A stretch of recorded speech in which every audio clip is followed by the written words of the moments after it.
अरे तीन रंग तिरंगा हो देशवा के शान हो। तीन रंग तिरंगा हो देशवा के शान हो। दोस्तों ये देशभक्ति सॉन्ग है, new track full and free song और काफ़ी अच्छा सॉन्ग है। न्यू ट्रैक देशभक्ति सॉन्ग 15 अगस्त वाला सॉन्ग है जो कि स्कूल वाले बच्चे हैं, तो प्लीज़ इस वीडियो को जरूर देखिएगा। सो काफ़ी अच्छा सॉन्ग है, फुल एंड फ्री सॉन्ग है देशभक्ति सॉन्ग।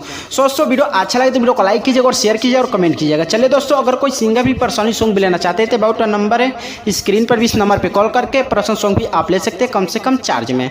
चलिए सॉन्ग अपना स्टार्ट करते हैं। दोस्तों ये मुखड़ा जैसे गाएंगे उसी तरह से आपको रिकॉर्डिंग करना है, जहां से 2 बार वहां से आपको 2 बार गाना है, जहां से 1 बार वहां से आपको 1 बार गाना। तो वीडियो को लास्ट तक देखना। देखिए उसको ऐसे गाना है। अरे तीन रंग तिरंगा हो देशवा के शान हो। हाँ तीन रंग तिरंगा हो देशवा के शान हो। आ झुके नदी कबो, आ झुके नदी कबो, हा देश के जवान हो। हा तीन रंग तिरंगा हो आ देशवा के शान हो। हा तीन रंग तिरंगा हो आ देशवा के शान हो। दोस्तों ये अपने सॉन्ग का मुखड़ा। उम्मीद करता हूँ आप सबको अच्छा लगा तो लाइक कीजिएगा और शेयर कीजिएगा। चलिए दोस्तों, जो फर्स्ट आंतर में उसको डबिंग करके और आप सबको सुनाया तो काफ़ी अच्छा से रिकॉर्डिंग करके। दोस्तों ये फर्स्ट आंतर इसे भी काफ़ी अच्छा से रिकॉर्डिंग करना है। जहाँ से 2 बार लिखा गया वहाँ से आपको 2 बार गाना, जहाँ से 1 बार वहाँ से आपको 1 बार गाना। तो वीडियो को लास्ट तक देखना होगा। देखिए उसको ऐसे गाना है। हर दिल से सलामी बा देश के जवान के, हाँ नजर न लागे दी कवनो हैवान के।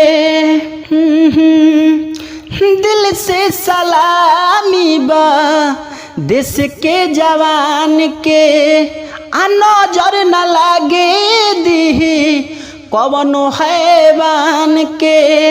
हाँ नजर न लागे दी कवनो हैवान के। लहरत रही हरदम ऊंचा आसमान हो। हाँ तीन रंग तिरंगा हो देशवा के शान हो। हाँ तीन रंग तिरंगा हो हाँ देशवा के शान हो। दोस्तों ये है यानी कि फर्स्ट अंतर। उम्मीद करता हूँ आप सबको अच्छा लगा तो लाइक कीजिए और शेयर कीजिएगा। चलिए दोस्तों, जो लास्ट अंतर में उसको डबिंग करके और आप सबको सुनाया तो काफ़ी अच्छा से रिकॉर्डिंग करके। सो दोस्तों ये लास्ट अंतर, इसमें आपको सिंगर का राइटर का जो भी अपने दोस्त का किसी का भी नाम डाल करके कोई भी सिंगर इससे गा सकता है। बिल्कुल new track full and free song है। सो दोस्तों काफ़ी अच्छा सॉन्ग है, जहाँ से 2 बार वहाँ से आपको 2 बार गाना है। इसी में आपको सिंगर का राइटर का जो भी अपने दोस्त का किसी का भी नाम डाल करके कोई भी सिंगर इससे गा सकता है।